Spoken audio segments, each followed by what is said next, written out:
Good evening. A Margaret River family tragedy has left 7 people dead in the worst mass shooting since Port Arthur.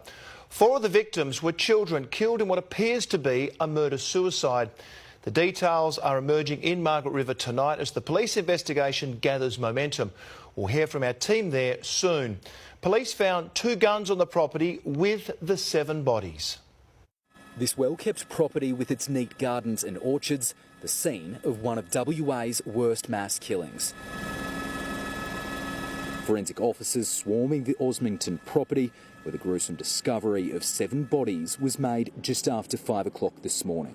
I've described it as a tragedy. I don't think any other words can really further describe how tragic this is. The bodies of 2 adults found outside the house, including one on the veranda. Another adult and 4 children found dead inside a shed that had been converted into living quarters. They'd all been shot. It appears that a gunshot wounds are there, but I don't want to go further than that, as 2 firearms have been located at the scene.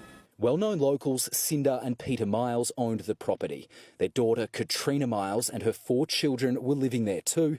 Police have yet to release the identities of those who've been killed, all but confirming the horrific deaths were a murder-suicide. At this point in time, we don't have any information to raise further public concern. A month ago, Katrina Miles posted on Facebook she was being stalked by someone close to her.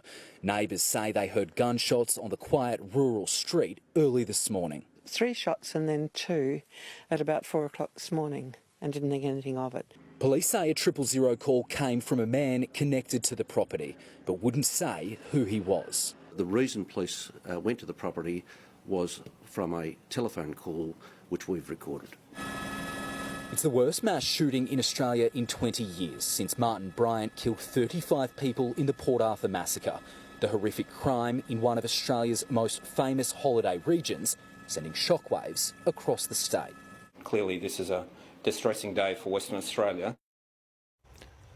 And Nathan Brooks joins us from Osmington, where police are still searching for answers to this tragedy. Nathan, they expect to be there for days.